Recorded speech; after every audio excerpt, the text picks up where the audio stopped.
Apa yang punya? Siapa? Nah, apa konkretnya paket atau konsep kebijakan atau rekomendasi kebijakan untuk meningkatkan akses dan kualitas yang dimaksudkan di sini?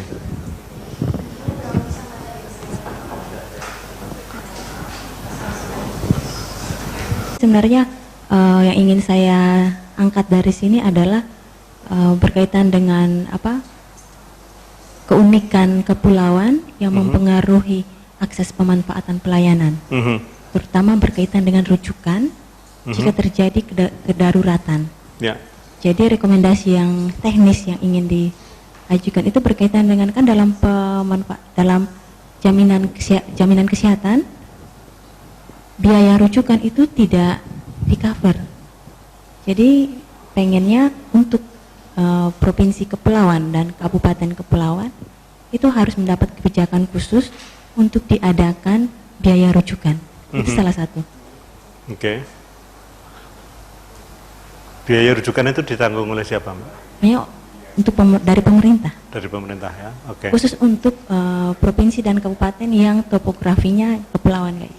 Oke. Oke, good point ya. Jadi soal keunikannya itu yang menjadi bicara. Keunikannya itu yang diangkat. Oke, bagus.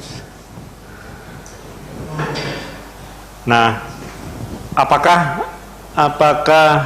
itu sudah cukup untuk bisa menjamin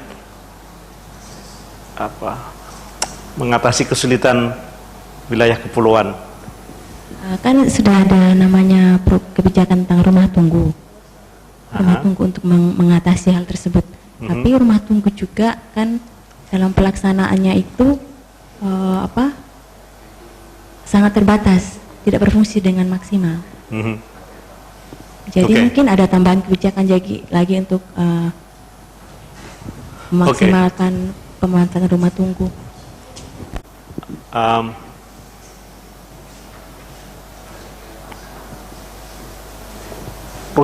Biaya rujukan tadi kan hanya sebagian instrumen untuk bisa mengatasi permasalahan, dan ada hal-hal lain. Tapi kalau memang yang ingin diperjuangkan itu adalah perlakuan khusus karena situasi khusus, maka justru itu yang sebaiknya dieksplor secara lebih kaya. Izinkan saya memberikan background konseptual, background teoretik.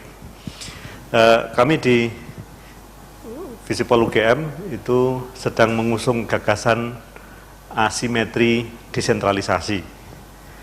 Ini asimetri, jadi desentralisasi itu tidak harus sama bentuknya kepada seluruh wilayah Indonesia. Dan asimetri itu bisa didasari, antara lain bisa didasari karena kondisi geografis, situasi daratan, situasi kepulauan itu beda. Biaya transport di darat dengan di laut itu beda.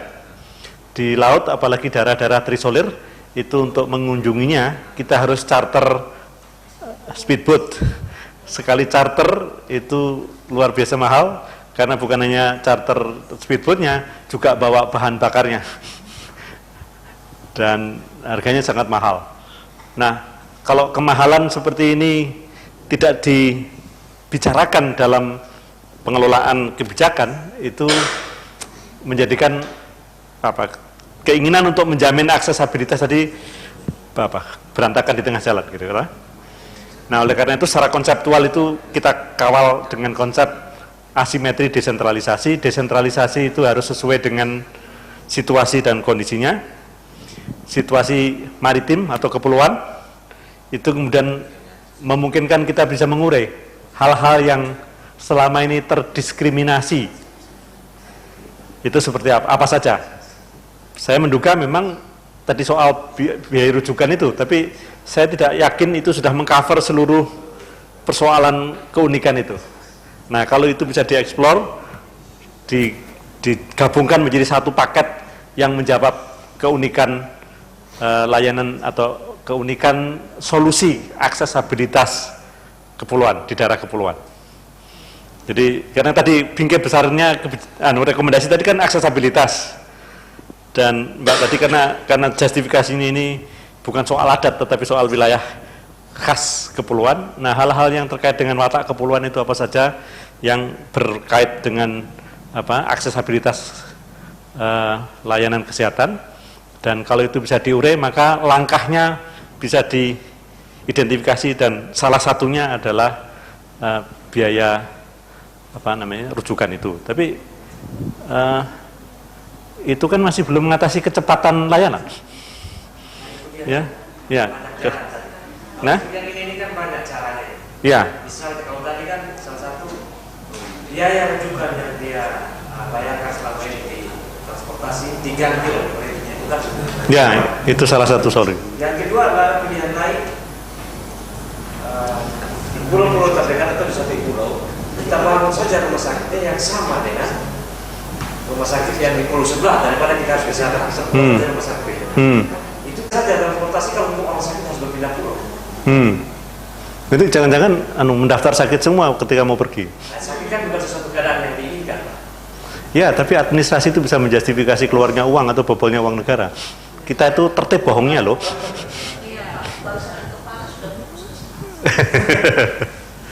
Biasa ditipu ya. Oke, tapi poin saya supaya rekomendasinya menjadi lebih menarik, lebih persuasif. Ada satu pilihan lagi Pak, seperti tadi contracting out. Jadi kita pemerintah diminta untuk mengirimkan tim untuk melayani di satu daerah untuk jangka waktu tertentu dari daerah. Nah, kalau dalam sebuah prinsip apakah seluruh kemungkinan itu kita hadirkan di sana dan kita tampilkan kekurangan kelebihannya, atau kita cukup bisa? Good point. Oke, respon cepatnya begini. Karena kita nggak punya waktu untuk menggeser paket training ini menjadi analisis kebijakan. Nambah ya. Nanti yang jadi amanat saya nggak tercapai. Nanti saya kena marah dari bosnya nih. Kebijakan yang baik itu ada 2 kriterianya. Ya. Viable, masuk akal, dan visible.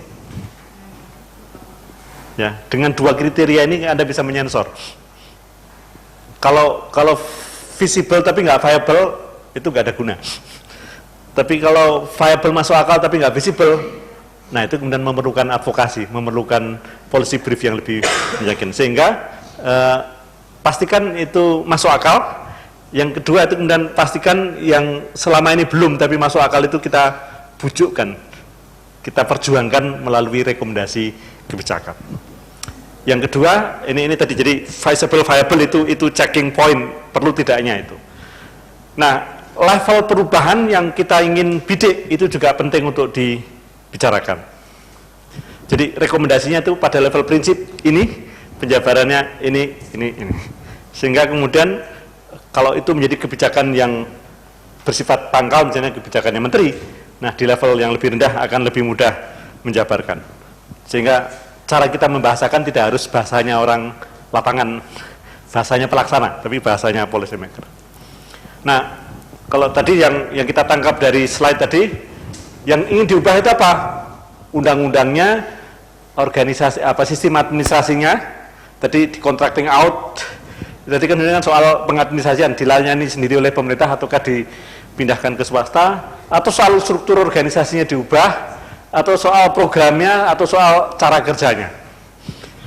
Soal cara kerja ini gini, layanan kesehatan di Indonesia itu sangat birokratis.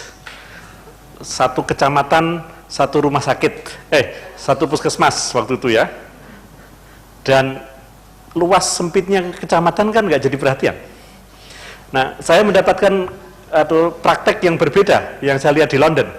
Dan saya tahunya itu nggak sengaja karena istri saya waktu itu saya tinggal agak lama di London, mungkin terlalu lama ya, mahasiswa nggak lulus maksudnya.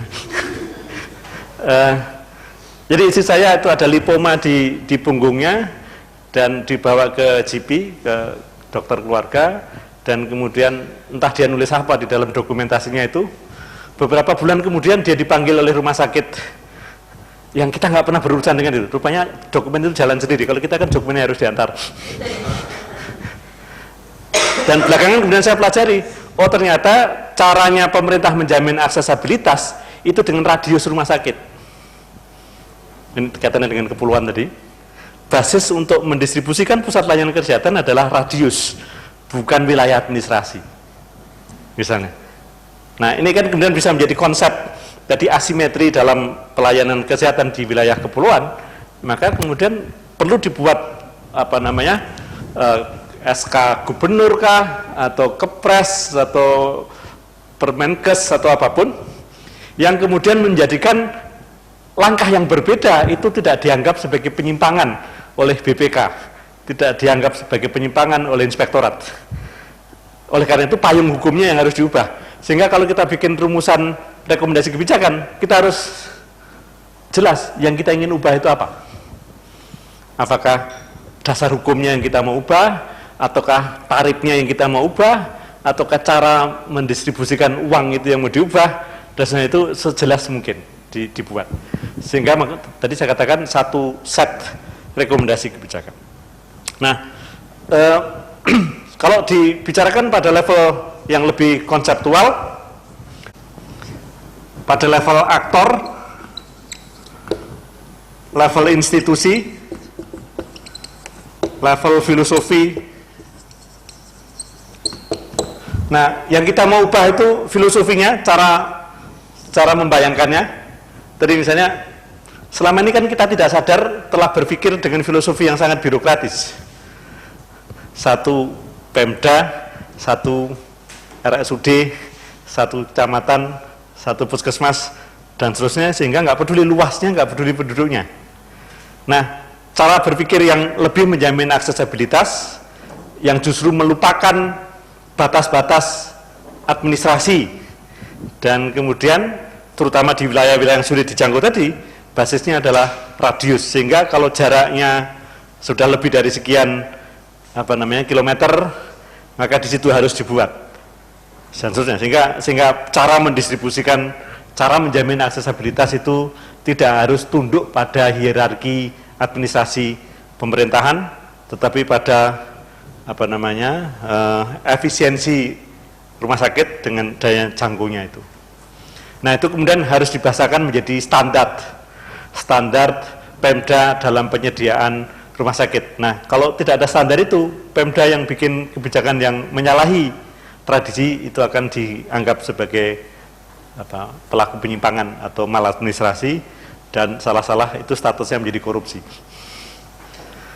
Oke, jadi pada filosofinya tadi basisnya itu adalah keterjangkauan, tadi aksesibilitas. Aksesibilitas itu ya jaraknya atau banyaknya penduduk itu yang diukur, bukan jurisdiksi administrasi. Ini kan merubah filosofi, dan merubah filosofi nanti perubahan di level permukaan itu akan banyak, dan akan ada semacam shock, ada goncangan yang terjadi ketika level perubahan yang kita bidik itu adalah level yang prinsipil tadi. Selama ini camat itu taunya ya hanya berkuasa di wilayahnya, tapi kalau kemudian ada puskesmas yang direncanakan atau ditugasi untuk melayani dua wilayah yang menjadi milik bersama, itu kemudian bagaimana duduk persoalannya. Nah, oleh karena itu pada level kelembagaan itu akan berubah, dan perubahannya seperti apa, dan pada level aktor dengan cara kerjanya itu nih saya akan berubah. Nah, rekomendasi kebijakan yang dicanangkan oleh proyek ini itu membidik level mana. Kesadarannya adalah kalau levelnya mendasar, cara berpikir, filosofi, prinsip, itu akan menghasilkan distabilitas di level permukaan yang lebih banyak. Nah, yang saya dengar tadi ketika tidak ada teori macam ini kan kemudian ya hanya sosialisasi tadi hanya level orangnya dikasih tahu. Tetapi kalau hukum adat tadi sanggup menghukum orang sampai ketakutan. Saya pernah riset di Adonara, dan saya tahu di sana, atau dari riset itu saya punya penjelasan yang menarik. Tadi hubungan antara adat, agama, dan pemerintah. Pemerintah itu ternyata posisinya paling luar, karena yang lebih dalam lagi yang bisa masuk itu adalah gereja. Tapi yang paling berkuasa di Adonara itu adalah adat. Dan penjelasannya simpel, Bapak, kalau adat itu hukumannya tidak harus menunggu mati. kalau agama itu mati dulu baru ketemu surga atau neraka katanya. Masuk akal juga ya. Kan ada hukum adat langsung pengucilan, itu langsung dirasakan ketika masih hidup. Adat itu sanggup menghukum pada level day to day. Sementara orang berkhianat pada Tuhan itu paling ya merasakannya itu ketika mati gitu, setelah mati gitu. Sehingga mengatakan ya kami harus tunduk pada adat. Sehingga ada lapis-lapis yang seperti itu. Nah, kalau situasi seperti itu pemerintah bikin sosialisasi nggak ngaruh. Nah, yang punya peluang untuk bikin sosialisasi lebih jauh itu adalah pastor, romo-romo itu yang punya hubungan itu. Tapi ternyata juga ada banyak hal yang tidak bisa diambil alih atau dipengaruhi oleh pastor atau romo gitu. Jadi, nah oleh karena itu kalau yang mau diubah itu adalah adat, mengubah filosofi hukum adat dan seterusnya itu levelnya di sini. Dan kalau ini tidak diusik, perubahan-perubahan yang ada di level permukaan itu akan dinetralisir, dinolkan lagi oleh adat. Nah ini gunanya teori budaya sebagai acuan untuk merumuskan kebijakan. Nah ini dokter-dokter pada bingung ini, biasanya ngurusi kuman ini diajak ngurusi birokrasi, filosofi. Pertanyaan, respon?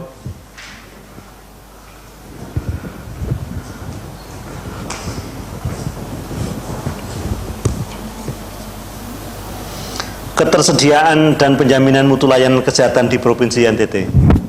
Siapa yang punya? Gak ada? Oh, Anda sendiri, oke. Nah, apa tawaran kebijakan yang mau disampaikan? Sampai ke obatnya.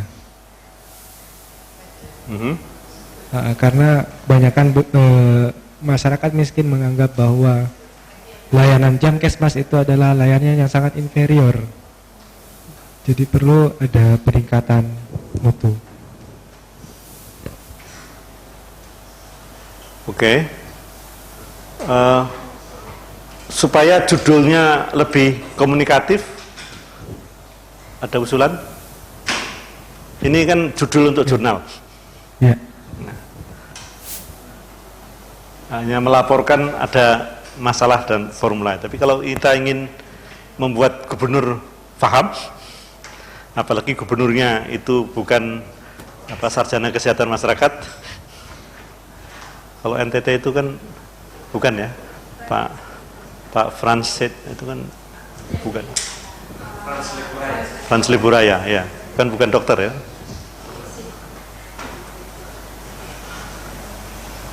Apa kira-kira cara untuk mengkomunikasikan paket kebijakan supaya mudah dimengerti oleh policy maker?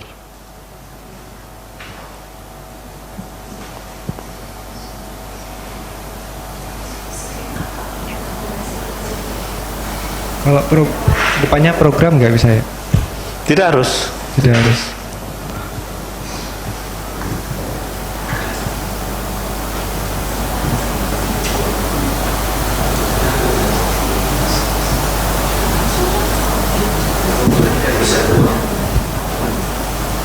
Kalau program layanan outreach misalnya, atau layanan outreach untuk masyarakat miskin, untuk masyarakat pelosok, silakan. Tapi saya ingin Anda menawarkan opsi-opsi judul yang sifatnya komunikatif, persuasif, tidak berbelit dan menginspirasi apa yang harus dilakukan. Ya. Tenaga kesehatan, berarti rekrutmen tenaga kesehatan. Pendapatannya mengatasi hambatan akses. Ya, tapi itu agak panjang itu. Oke, saya kira itu tidak harus diselesaikan sekarang. Tapi kalau ada yang topiknya belum dibahas, direspon, adakah? Ada dua. Ada satu lagi Pak, satu lembar.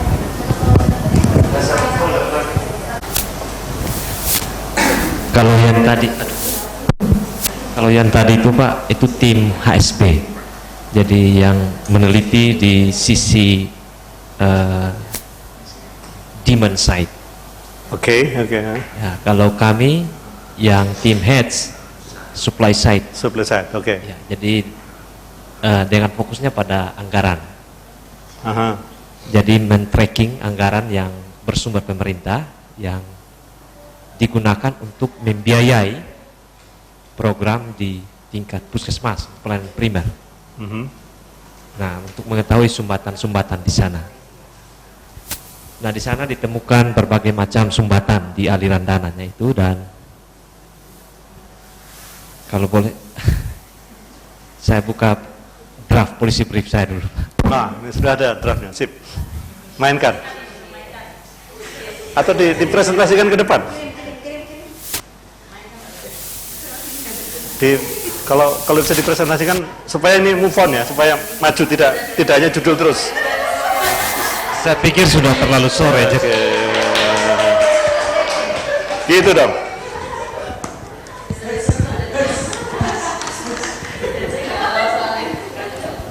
Oke, saya sudah siapkan apa namanya. Baik, terima kasih Pak atas kesempatannya. Sebelumnya saya mohon maaf jika sekiranya tulisan ini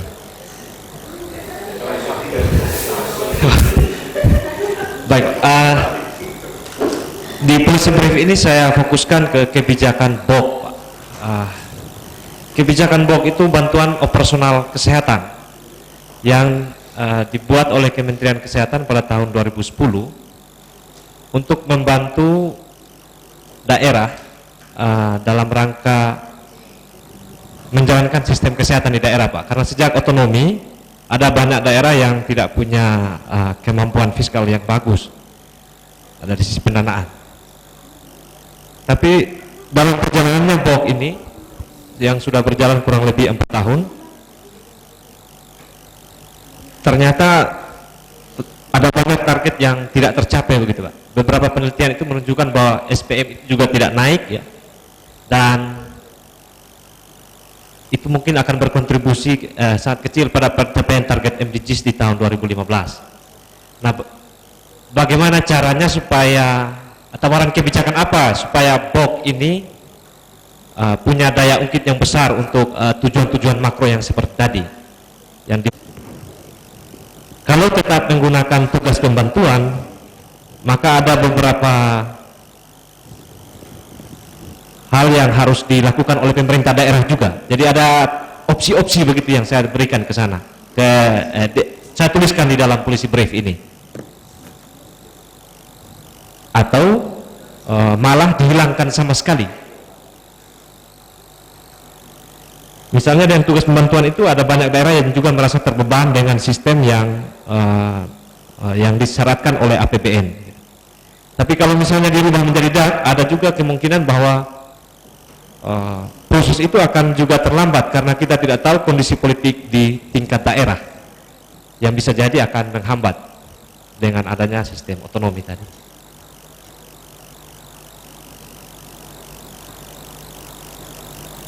Kalau alasan yang merubah ke DAK itu karena alasan pertama itu di Undang-Undang Nomor 33 Tahun 2004 Pasal 108 menyatakan bahwa dana dekonsentrasi atau dana tugas pembantuan itu perlahan-lahan harus dialihkan menjadi dana alokasi khusus.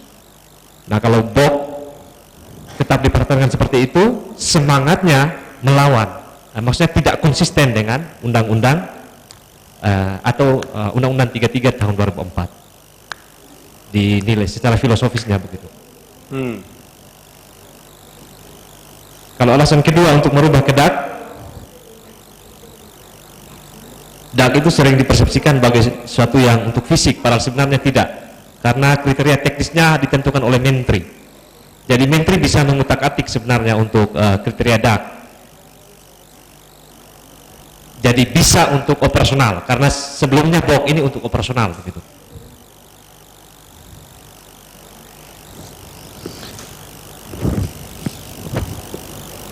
Dan masih ada beberapa yang lain. Tapi di sini yang tadi seperti yang saya tanyakan ke Bapak, di sini saya tampilkan opsi-opsi begitu, tidak spesifik untuk satu kebijakan yang harus diambil, karena setiap yang diambil pasti punya kelemahan dan kekurangannya begitu. Sekian dari saya. Oke, terima kasih. Bok ya. Ya, ya. Yang saya kenal bos, jadi ini bos kesehatan.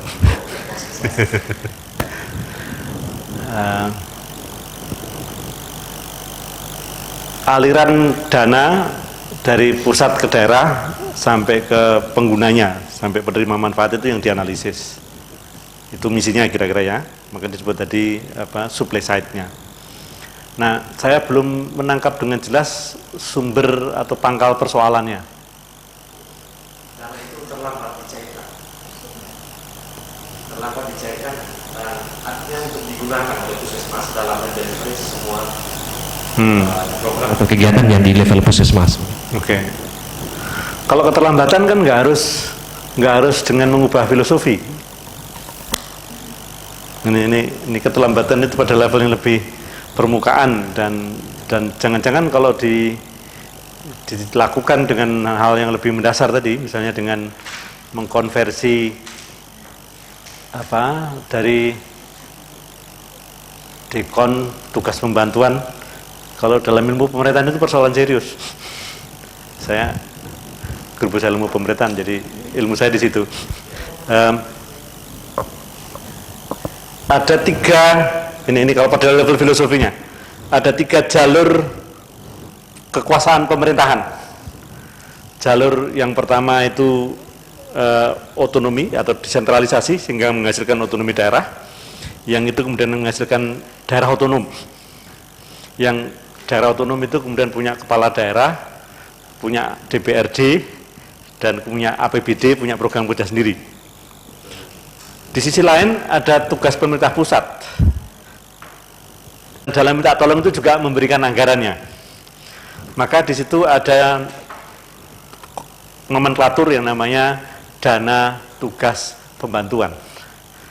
Dana itu hanya bisa dikeluarkan untuk menyelenggarakan tugasnya pemerintah pusat yang bukan jurisdiksi daerah otonom, tetapi kemudian karena bagian dari sistem pemerintahan Indonesia, maka dia baru bisa dikasih dana tugas pembantuan.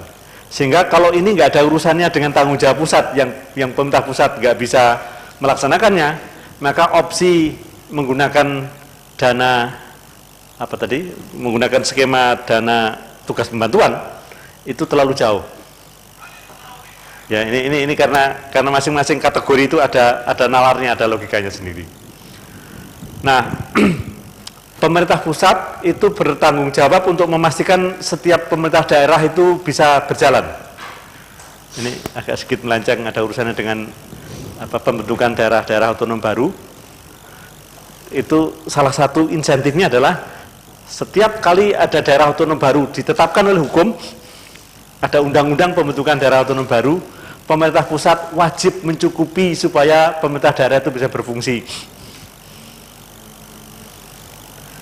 Nah, makanya daerah-daerah yang tidak punya layanan publik kemudian berlomba-lomba bikin Pemda baru, karena ada kaidah itu. Jadi taking advantage itu cara mengambil uang Jakarta ke daerah itu gitu. Ini politik lokal untuk mensiasati pemerintahan nasional itu dengan membentuk daerah otonom baru itu. Tapi kita tidak masuk ke situ terlalu jauh. Nah, ketika ada pelaksanaan tugas pemerintah pusat di daerah, tetapi dilakukan oleh orang pusat. Jadi misalnya gini, ada Kementerian Luar Negeri sedang mempromosikan perdagangan untuk mengembangkan daya saing. Maka orang Kementerian Luar Negeri itu punya personalia, punya pegawai yang ditempelkan, dititipkan di provinsi, dan dia ini kemudian bisa menggunakan dana yang namanya dana dekonsentrasi, karena dia menjalankan fungsi pusat, tetapi lokasi kerjanya itu di daerah. Dan ini satu kategori pendanaan sendiri. Nah, karena pusat itu tidak selalu bisa menyelesaikan persoalan dengan ini tadi, menyuruh anak buahnya atau kaki tangannya di daerah untuk bekerja, banyak cara mencapai tujuan nasional itu dengan dalam tanda kutip memberikan insentif atau disinsentif kepada daerah. Maka daerah-daerah yang kekurangan anggaran, tidak cukup dana APBD-nya, itu dikasih suntikan dana. Kan daerah otonom ada yang kaya raya, kaya sumber daya alam seperti Kalimantan Timur, Aceh dan seterusnya, itu kan dapat duit banyak. Nah, ada daerah-daerah yang miskin, Jogja, NTT, serius miskin. Kalau dibandingkan dengan pendapatan per kapita penduduknya, itu transfer dana itu tidak cukup. Nah, maka kemudian pemerintah pusat itu mengintervensi dalam tanda kutip, menjamin ketercukupan anggarannya itu dengan apa namanya tadi, dana alokasi khusus. Nah, dana alokasi khusus itu untuk membedakan dengan dana alokasi umum yang digunakan untuk menjamin kelangsungan pemerintahan, untuk membayar gaji guru, membayar apa namanya stafnya Pemda. Itu didapatkan, sebagian besar didapatkan dari AU. Tapi kalau itu dicukupi, ada banyak program Pemda yang nggak jalan, dan oleh karena itu kemudian ada transfer dari pusat ke daerah yang namanya dana alokasi khusus. Saya nggak bawa catatannya, tapi dana alokasi khusus itu sudah diponto-ponto bahasa Jawanya, sudah diklasifikasikan ya. Ada dana alokasi khusus yang didedikasikan untuk kebutuhan dasar, pendidikan, kesehatan, infrastruktur, irigasi, infrastruktur jalan maksudnya, kemudian irigasi, apalagi saya lupa. Tapi ada dana-dana alokasi khusus yang arahnya adalah kebutuhan pokok, dan ada alokasi khusus yang lain. Nah, dana-dana inilah yang selama ini didistribusikan ke daerah-daerah untuk memastikan program-program kerja itu lebih dari sekedar membayar gaji. Karena banyak daerah yang hampir seluruh, ada yang daerah yang 80% dari dananya itu untuk dimakan karyawannya sendiri, untuk gaji, untuk ngurus kantor dan seterusnya. Sehingga untuk mendorong daerah-daerah seperti itu bisa berkembang, maka dialokasikanlah paket-paket dana alokasi khusus. Nah, ini kaedahnya. Dan kalau Anda ingin menjaring atau memastikan dana kontribusi nasional ke daerah itu bisa mengalir, pilihannya nggak banyak. Jadi tidak bisa dengan mudah disalurkan melalui pintu tugas pembantuan, karena setahu saya urusan kesehatan ini adalah sebagian besar urusan otonomi daerah. Sehingga case-nya agak berbeda di sini, karena yang saya minta itu adalah penggantian dari dapat dua jadi dak. Karena urusan kesehatan itu urusan banyak yang sudah didesentralisasi. Jadi ketika misalnya Kementerian Kesehatan sebagai regulator, dia kemudian dibiayai lagi untuk kesehatan primer dengan tugas bantuan, berarti itu kan seolah terjadi desentralisasi. Seluruh yang terjadi di Puskesmas dibiayai oleh Kementerian Kesehatan. ya, nah begini, ini ada kaidah administrasi juga yang penting untuk dipahami.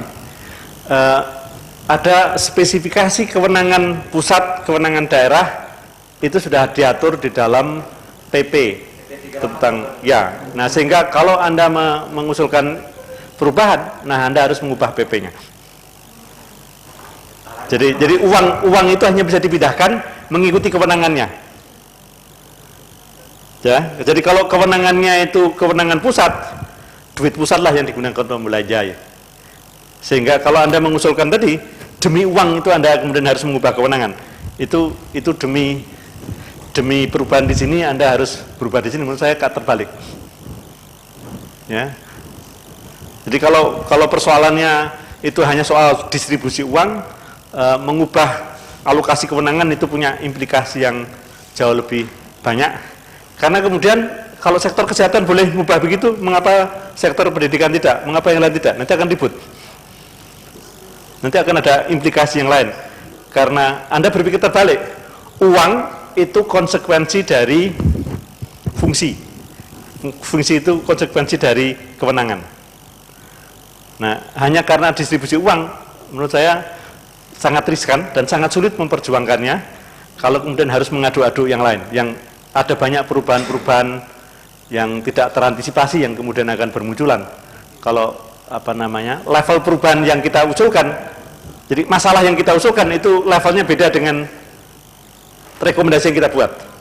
Kalau masalahnya masalah sirkulasi atau distribusi uang, kalau itu kemudian harus mengubah tata kewenangan, itu resistensinya akan tinggi karena akan mengganggu tatanan yang sudah mapan. Jadi ya kayak ngatasi penyakit lah. Kalau itu cukup disuntik ya nggak usah diamputasi kira-kira gitu.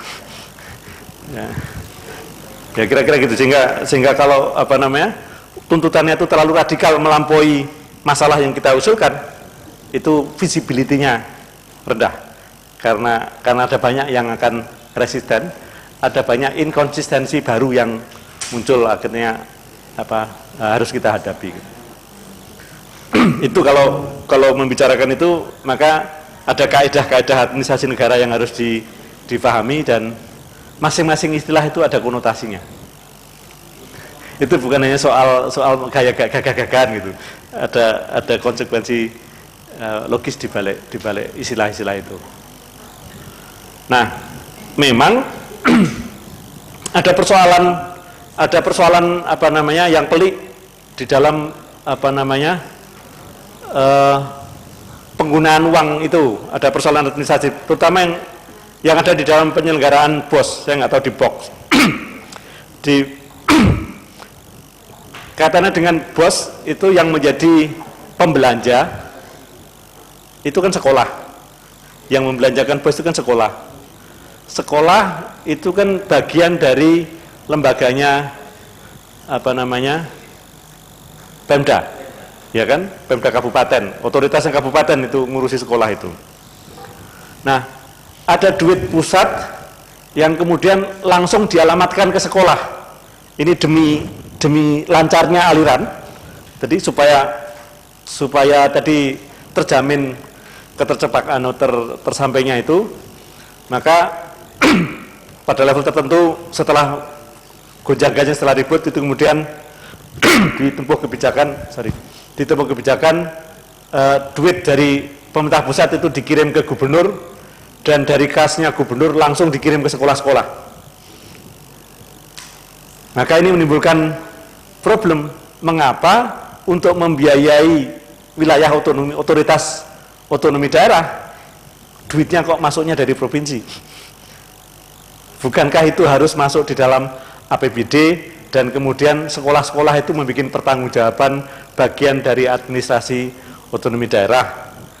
Dan karena keinginan untuk menjamin aliran uang secara cepat, itu kemudian menimbulkan problem administrasi negara, problem hukum, dan itu kemudian menimbulkan kegelisahan karena kemudian bupati itu kemudian harus bertanggung jawab mempertanggungjawabkan uang yang dia tidak mengendalikannya. Duitnya tidak masuk ke kasnya daerah, tidak masuk dalam pembukuan kabupaten, tetapi kemudian siapa yang harus bertanggung jawab gitu. Nah, ini ada problem administrasi ketika ada keinginan untuk menjamin kelancaran uang.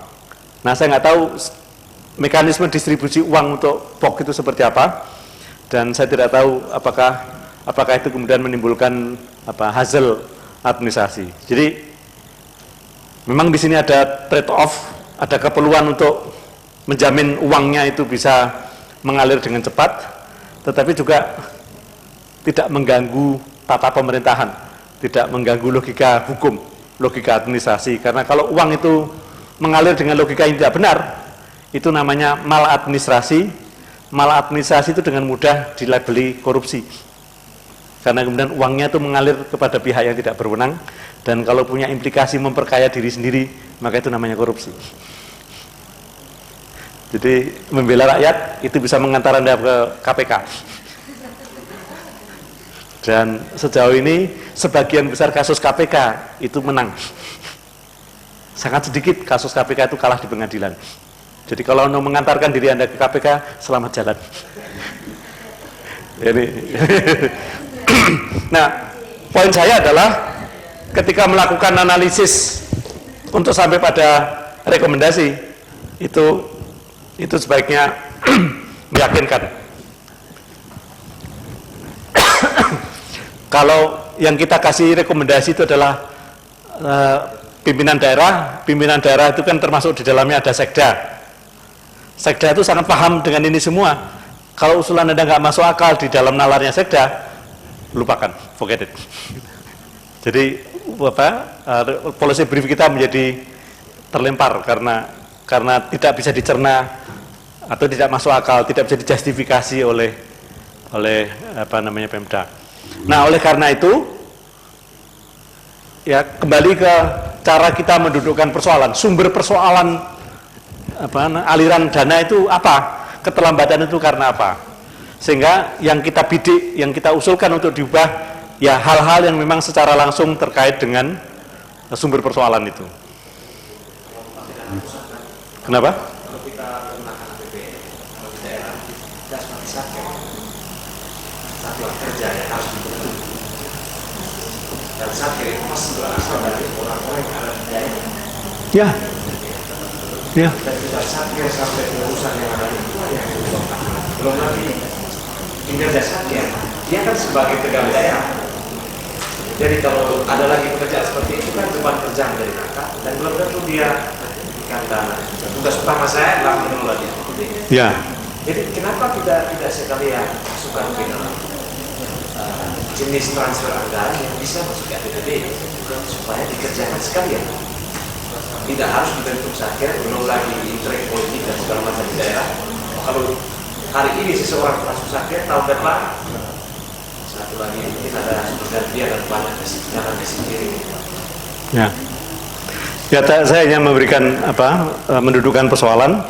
Rekomendasi yang kita usulkan itu haruslah konsekuensi dari pemetaan masalah dan kedalamannya, derajat perubahan yang kita usulkan itu harus proporsional. Nah, memang teka-tekinya itu ada keperluan untuk membuat shortcut. Ya, tetapi kalau shortcut itu tidak bisa diterima dalam logika administrasi negara, itu akan menimbulkan resistensi. Nah, kebijakan yang baik tadi kan yang visible, sehingga kita harus putar otak, kita harus bikin analisis lebih canggih lagi supaya tentu saja itu bisa dijajaki sebagai opsi. Maksudnya di Pusper ini saya menawarkan berbagai opsi. Nah, ya. Apakah ini bisa seperti yang apakah ini benar boleh brief ataukah saya ambil satu saja dan saya taruh di sini. Berbagai opsi ini kan masih punya kelemahan. Ketika tadi misalnya dari menjadi dana, sektor lain juga akan diminta, berarti kan harus kekurangannya dilihat itu kan. Ketika saya mempertahankan misalnya mengusulkan untuk kemampuan, ya yang seperti tadi penggantian satker dan mekanisme kerja antara dinas dengan penggunaan APBD yang berjalan tidak beriringan dan juga akan menjadi terhambat. Ya. Belum lagi opsi lain, hilangkan saja BOP. Kecuali negara juga tidak sedia dengan komitmen untuk alokasi di daerah juga pasti akan jadi masalah. Jadi antara pilihan-pilihan ini ada kelebihan, ada kekurangan. Nah, apakah saya harus membuat semuanya di sini atau satu-satu? Karena ini bukan hal yang saling melengkapi, bukan komplementer. Ketika satu pilihan diambil berarti yang lainnya juga. Supaya Anda tidak kelihatan naif di dalam menulis policy brief, ya. Maka opsi-opsi itu harus dipetakan, betapapun singkatnya, betapapun pendeknya. Ini supaya tidak terkesan bahwa Anda naif, tidak tahu persoalan. Maka opsi-opsi itu dipetakan. Tapi yang paling penting lagi adalah berikan justifikasi mengapa itu pilihan terbaiknya. Justifikasi tentang pilihan terbaik itulah yang menjadi daya bujuk, yang menjadi kemampuan Anda mempersuasi policy maker. Dan sekali lagi, kalau yang dibicarakan itu maka alamatnya kan ke pemerintah daerah dan pemerintah pusat. Pastikan itu sama-sama happy, sama-sama bisa terpengaruh oleh usul Anda. Kalau itu disetujui pusat, ditolak daerah, nanti akan jadi masalah lagi.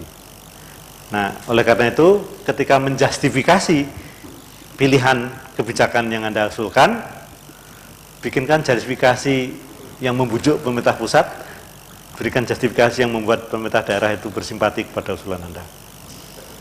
Itu, maka sekali lagi teknik berkomunikasi menjadi penting.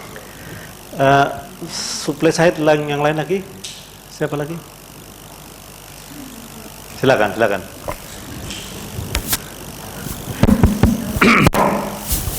Ya, baik, terima kasih Pak. Saya mengambil tentang kebijakan penguatan SDM untuk mengatasi keterlambatan pencairan dana BOK di Provinsi NTT.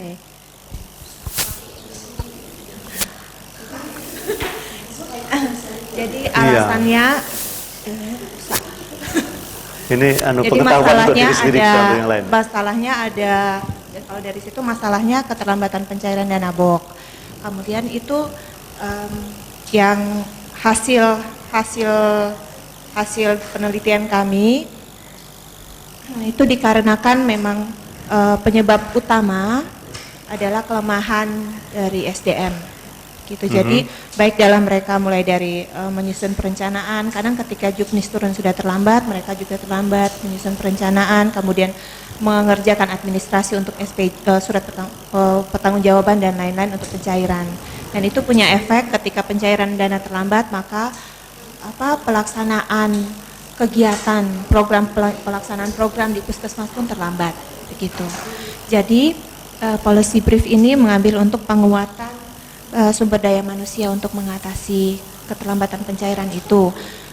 Alternatif kebijakan yang ditawarkan itu untuk semacam menyewa tenaga SDM untuk ditempatkan di puskesmas untuk mengurus administrasi, membantu puskesmas mengurus administrasi, karena selama ini puskesmas memang harus melakukan pekerjaan pelayanan kesehatan tapi juga mengurus administrasi. Begitu, jadi mereka juga terbebani. Kemudian mereka juga mungkin harus didampingi juga untuk melakukan perencanaan juga, dan ada juga yang bisa mengawal untuk monef mungkin. Gitu. Itu saja barangkali. Kalau tadi Pak Dono menyorot untuk bagian untuk mekanismenya, kalau saya mungkin di daerah untuk yang menurut saya ini urgent untuk ditempatkan, karena ketika ada dana tapi kita tidak mampu menyerap pun itu juga agak percuma. Gitu, itu saja. Terima kasih. Oke, ini soal penyediaan apa peningkatan kualitas? Tidak merekrut baru ya? Memang salah satu selain pelatihan, kalau memang ada yang memang bisa di sana bisa dilatih, tapi juga selain penguatannya selain melatih di sana, tapi juga bisa ada yang datang membantu mereka mengawal ketika mereka melakukan perencanaan misalnya, kemudian membantu mereka. Oke. Harap diingat yang kita intervensi adalah bagian dari kelembagaan secara keseluruhan. Dan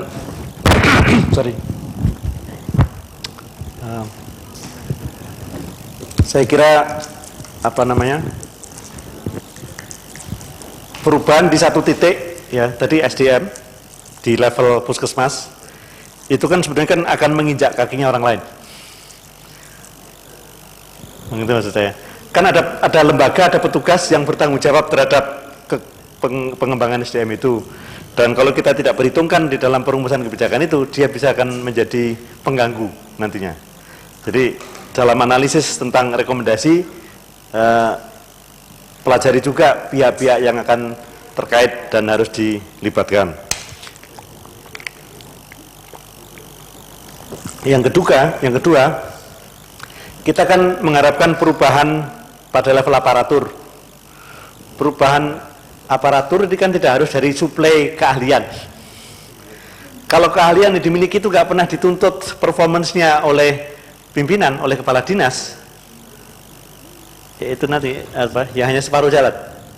Nanti banyak kinerja dalam ini kan SPM tadi kan, sehingga SPM itu harus menjadi kerangka dasar untuk merancang perubahan, dan standar, kalau memang tadi masuknya dari SPM, maka justru standar kinerja, standar performance standarnya itu yang harus ditagih Sehingga kemudian SDM ini menjadi alat untuk mengejar ketertinggalannya itu. Jadi poin saya, kalau mau rekayasa perubahan supaya visible, itu supply dan demand perubahannya sama-sama harus dikelola. Yang dipikirkan tadi baru supply-nya saja. Poin saya adalah, kalau tadi tradisi mengevaluasi tadi kan hanya menghasilkan dokumen. Bayangkan kalau staf bikin dokumen rapi-rapi tapi antasannya nggak pernah peduli. Mana tahan? Gitu.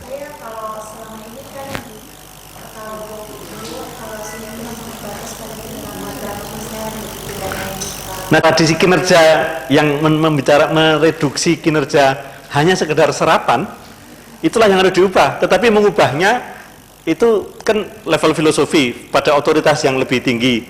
Maka penagih kinerja supaya tidak hanya sekedar peduli dengan serapan anggaran, itulah yang harus ada. Kalau itu tidak ada, maka pengembangan SDM tadi hanya suplai keahlian, orang-orang ahli nanti kan kemudian hanya nggak ada permintaan, cuek-cuek aja.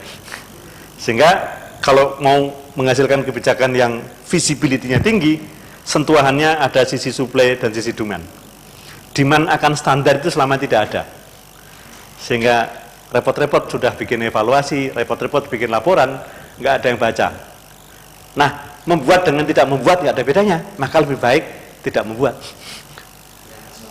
Ya, gitu. Jadi ini kita bicara tentang merekayasa perubahan. Yang kita ubah itu adalah sesuatu yang built-in, yang sistemik, dan kalau perubahan itu tidak nyangkut satu dengan yang lain, supply dan demand-nya itu nggak nyangkut, itu visibility-nya rendah. Karena tadi proyek ini kan ternyata ada supply demand-nya toh. Oleh karena itu rekomendasinya tadi juga harusnya juga supply demand itu. Tapi karena tadi kepentingannya tidak sampai di situ, maka proposal besarnya dan kesimpulan besarnya itu agak di luar cakupan kita hari ini. Sepertinya Anda mau mengatakan sesuatu atau sudah pusing? Saya ingin mengasih kesempatan yang belum terlayani supaya saya tidak melakukan diskriminasi, maladministrasi ya, pelanggaran jam kerja. Kenapa? Oke, kalau masih ada yang belum terjangkau? Hah? Dari sana ada yang mau? Silakan.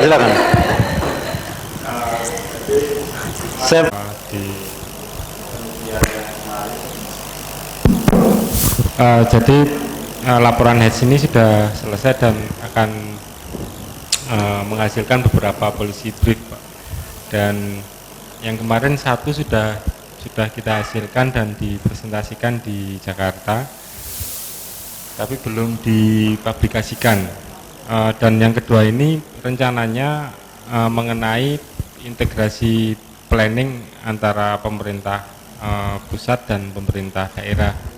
Di pemerintah pusat ini integrasi perencanaan ini yang dimaksud adalah integrasi perencanaan di Kementerian Kesehatan, sedangkan di daerah adalah integrasi perencanaan di tingkat daerah. Permasalahannya adalah selama ini karena anggaran dari pemerintah pusat itu melalui Dekon, DAK, kemudian tugas pembantuan dan mungkin otsus mungkin yang ada ini berjalan seakan-akan dari pemerintah pusat sudah punya program tersendiri, punya menu sendiri, punya tujuan sendiri. Jadinya ketika program-program ini sampai ke daerah, ternyata sama daerah pun tidak sesuai lagi apa yang sudah menjadi kebutuhan daerah, karena daerah sendiri punya program tersendiri. Sebenarnya perencanaan di pusat ini berjalan beriringan dengan perencanaan di daerah, tapi sayangnya selama beriringan ini tidak pernah ada koordinasi antara pemerintah pusat dengan pemerintah daerah. Ya. di strukturnya memang sudah dibilang ini integrasi karena ada Muslim Bank Nasional dan lain sebagainya. Tetapi ternyata isi dari Muslim Bank Nasional itu bukannya mencocokkan program satu dengan yang lainnya, tetapi hanya mungkin sekedar sharing pendapat dan keluh kesah antara pemerintah pusat dan pemerintah daerah. Itu yang terjadi, dan ini yang pentingnya kita tekankan bahwa integrasi perencanaan ini harus segera dimulai karena selama ini program-program di pusat dan di daerah itu berjalan sendiri-sendiri, apalagi dengan era desentralisasi yang menunjukkan atau menekankan pemerintah pusat pemerintah pusat memberikan wewenang kepada daerah untuk urusan kesehatan. Ini jelas bahwa akhirnya pemerintah pusat akhirnya meletakkan semuanya tanggung jawabnya ke pemerintah daerah, padahal tidak seperti itu. Artinya ada kewenangan, ada pembagian kewenangan antara pemerintah pusat dan pemerintah daerah. Itu Pak yang akan kita buat tentang integrasi perencanaan. Dan terkait dengan integrasi perencanaan ini harus ada tim pendamping perencanaan di tingkat pusat, di Kementerian Kesehatan, dan di pemerintah daerah atau dinas kesehatan maupun instansi terkait. Karena contohnya adalah PU misalkan membuat infrastruktur jembatan dan gedung itu menggunakan konsultan atau konsultan perencana lah, selalu didampingi. Kenapa kementerian-kementerian seperti Kementerian Kesehatan itu tidak pernah didampingi tentang perencanaannya, dan selalu saja itu menjadi permasalahan sampai sekarang. Itu yang kita temui di hasil penelitian ini, Pak. Oke. Radikal. Yang ini masalah pemetaan masalahnya radikal, solusinya permukaan. Gak nyambung. Nah, harus digabung ini. Harus dikawinkan. Tapi laki-laki semua gimana?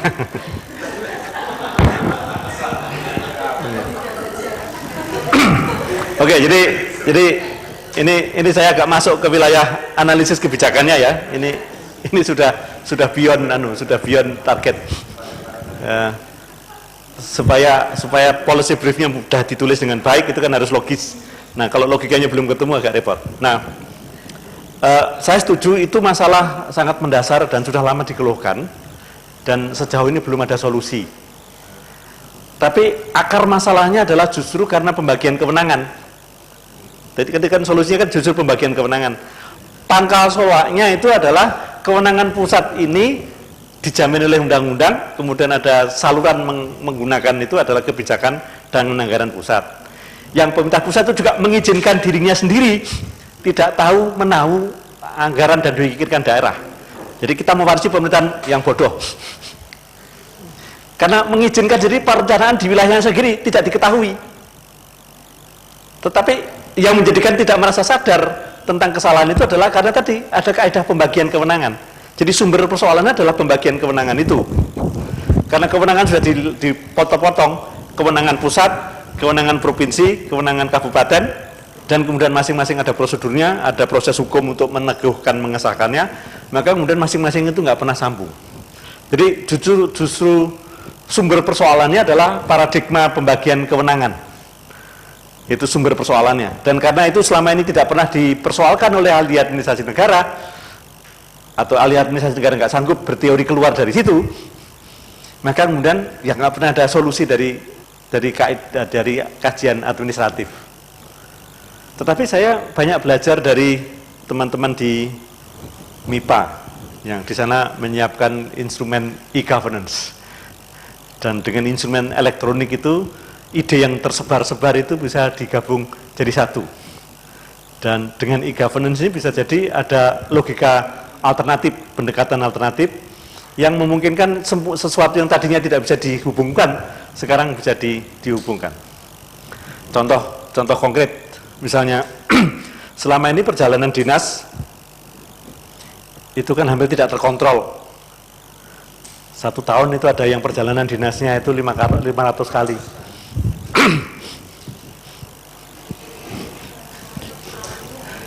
Jadi 500 SPPD atas nama seseorang itu banyak. Dan BPK BPK itu kemudian mengembangkan instrumen sinkronisasi data. Ini kan soal IT tadi, soal apa elektronik tadi.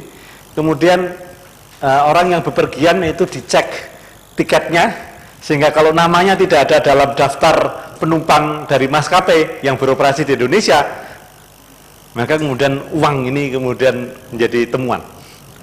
Nah ini kan dengan sinkronisasi administrasi, kan tadinya kan nggak ada hubungan kerja antara pemerintah dengan perusahaan, tetapi dengan logika IT, ya kan, maka kemudian pemerintah itu kemudian bekerja sama, ada MOU dengan perusahaan-perusahaan maskapai penerbangan, dan kalau wilayahnya itu memang dijangkau dengan penerbangan, kan namanya harus ada di dalam daftar itu.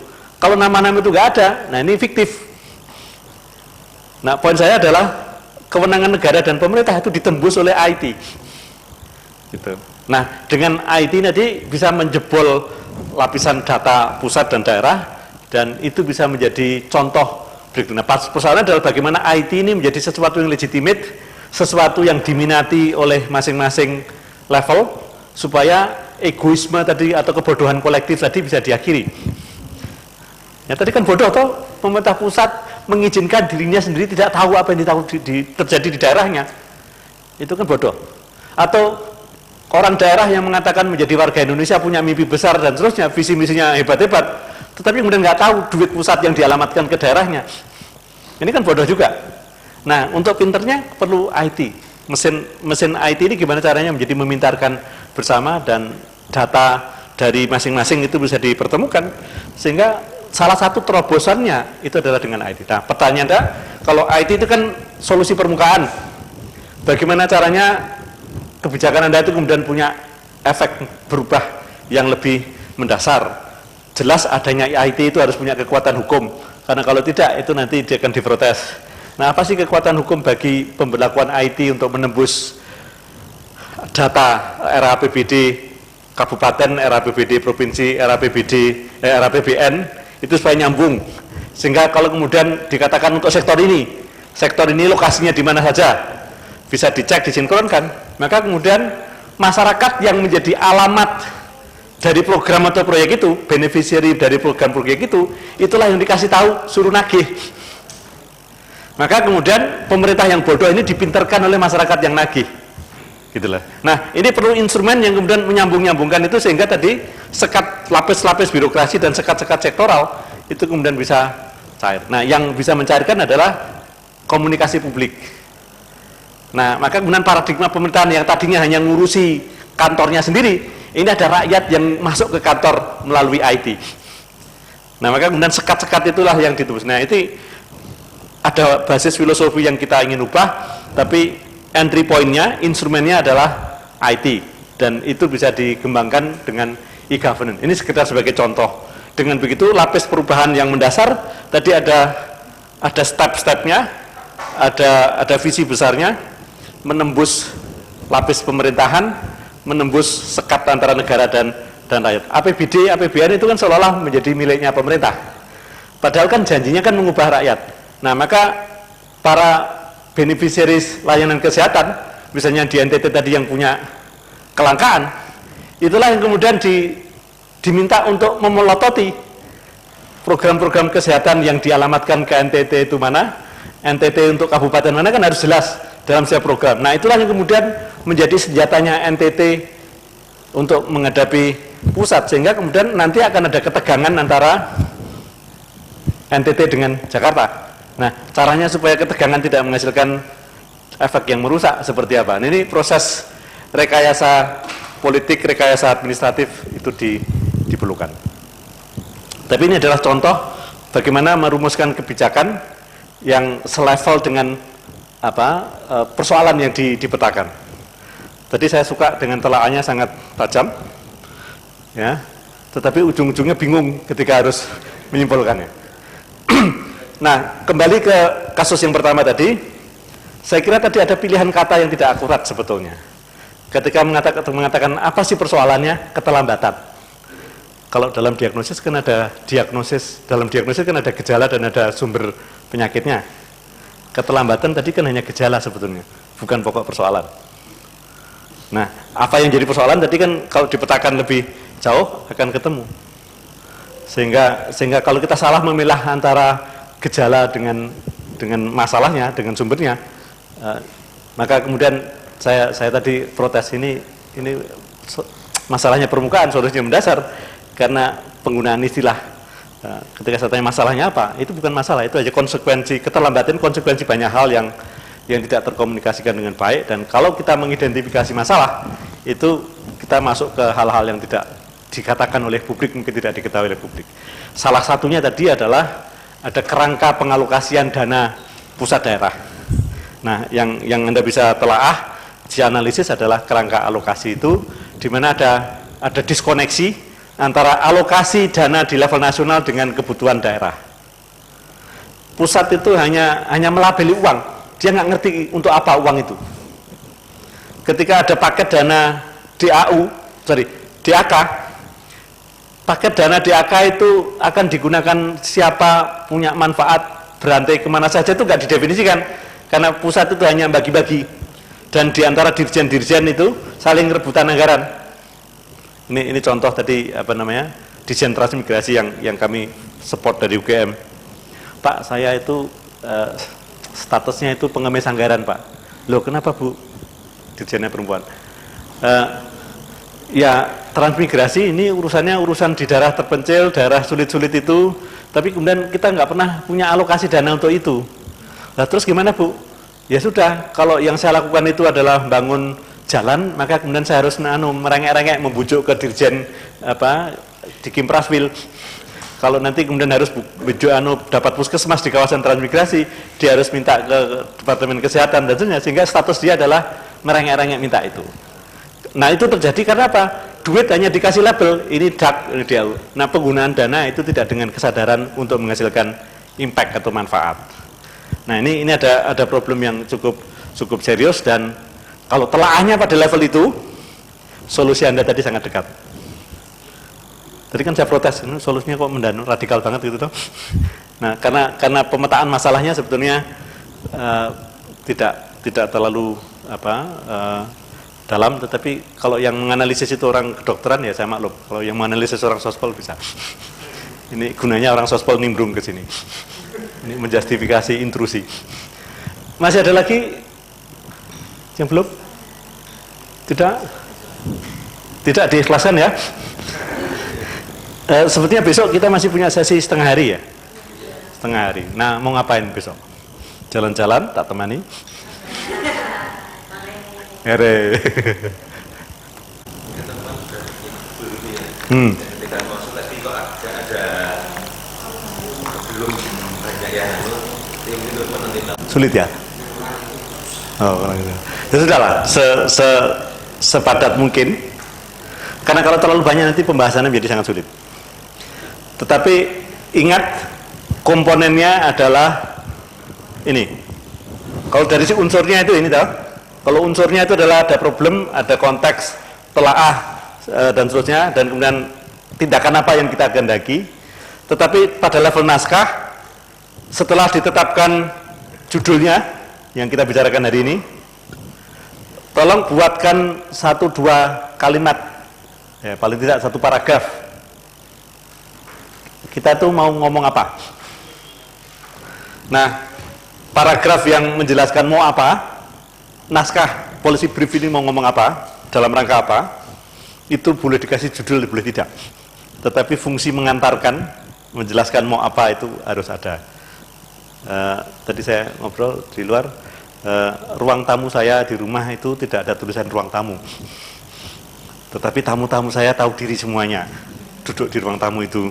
Hanya orang-orang dekat saja yang masuk ke ruang dalam, atau saya suruh masuk ke dalam, tapi mereka juga nggak berani masuk ke kamar tidur saya. Jadi maksud saya ada konvensi, ada akal sehat, dan kalau memang kita ingin mengkomunikasikan gagasan, kita harus segera memberitahu lawan bicara kita harus kasih tahu audiens yang kita ingin bidik itu kita mau ngajak apa. Nah, ini komponen awal di dalam naskah policy brief. Silakan judulnya mau dibikin apa, fontnya kayak apa, mau Times Roman atau New Roman yang nggak tahu. Tapi terserah itu gaya masing-masing. Nah, tentu saja di situ cakupannya ya di dalam pengantar ya sudah jelas cakupannya. Tadi soal level persoalan ini bukan soal keterlambatan, ini soal apa tadi match antara dana dengan tujuan. Dan oleh karena itu didetailkan pada level apa di bagian ya batang tubuhnya lah kira-kira, yang itu berisi telaah, menjelaskan, mendudukkan persoalan, istilahnya di sini konteks. Kalau dalam pasus pertama tadi adalah ada lapis-lapis pemerintahan yang tidak saling tahu dan kemudian kehendak untuk menghasilkan manfaat dari uang-uang yang dialokasikan itu menjadi hilang, sehingga negeri ini akhirnya hanya menjadi negeri yang maju karena kemampuan mengkonsumsi, bukan karena kemampuan menghasilkan efek. Jadi telaah, kalau tadi Anda menggunakan logika positivistik, masalahnya apa, opsi-opsinya apa, kemudian kesimpulannya atau pilihannya apa. Nah, pilihan pada level prinsip itu disimpulkan, nah kemudian setelah itu diurai di bagian akhir menjadi rekomendasi. Jadi problem yang ada dipetakan, dianalisis, ditentukan mana yang paling penting, prinsipnya, prinsip penanganannya apa. Tadi kalau yang di demand side tadi kan persoalan aksesabilitas. Nah, silakan gunakan istilah-istilah yang lebih mikro, lebih operasional, tapi esensinya adalah aksesabilitas dan kualitas. Dan setelah itu kemudian dirinci langkah-langkah yang kita usulkan. Nah, bisa dirinci berdasarkan urutan kerja dalam logika manajemen, kita bisa rinci pada lapis-lapis penanganan masalah, silakan. Tapi kemudian ada serangkaian langkah yang kita usulkan untuk menangani masalah. Dan itu saja, itu tentu saja dengan kesadaran bahwa pilihan kata, soal grafik, soal macam-macam itu bisa kita sajikan. Karena waktunya pendek, saya tidak mengharuskan ada layout dengan Corel Draw atau apa gitu. Tetapi kalau punya foto yang bisa untuk memberikan ilustrasi, silahkan dimasukkan di situ sehingga besok ketika presentasi menjadi lebih cepat.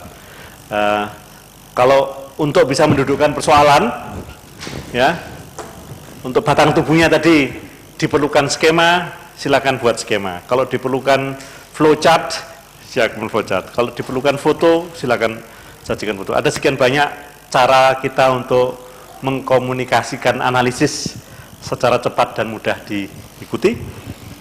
Tetapi sekali lagi yang paling penting di atas itu semua adalah rekomendasi.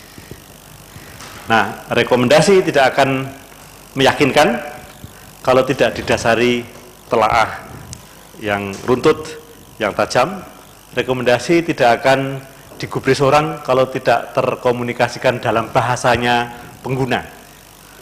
Ya, ingat bahasanya pengguna, logikanya pengguna. Dan kalau penggunanya itu adalah praktisi, usahakan menggunakan istilah-istilah praktis. Kalau yang kita lakukan itu adalah serangkaian proses, pastikan butir-butir gagasan yang kita sajikan itu tersaji secara runtut, tidak meloncat-loncat sehingga kemudian membingungkan. Saya kira itu hasil belajar kita hari ini. Mudah-mudahan yang simpang siur itu bisa diurutkan, yang berlapis-lapis itu bisa tidak terbalik lapisannya, yang rumit itu bisa dikomunikasikan. Nah, sebagai keluh kesah saya, kalau di sospol itu saya nggak pernah punya kesempatan belajar kedokteran. Nah, saya ini ngajari dokter, ngajari orang kesehatan, yang kemudian orang kedokteran, orang kesehatan ini punya ilmu lebih banyak dari saya. Nah, saya kan nggak pernah diajari nyuntik. Nah, ini orang kedokteran ini ilmunya sangat berkembang, dan pelayanan kesehatan itu memang memerlukan pendekatan-pendekatan praktis, dan mudah-mudahan sentuhan ini memudahkan kita berkontribusi untuk orang banyak. Terima kasih. Assalamualaikum warahmatullahi wabarakatuh. Selamat sore.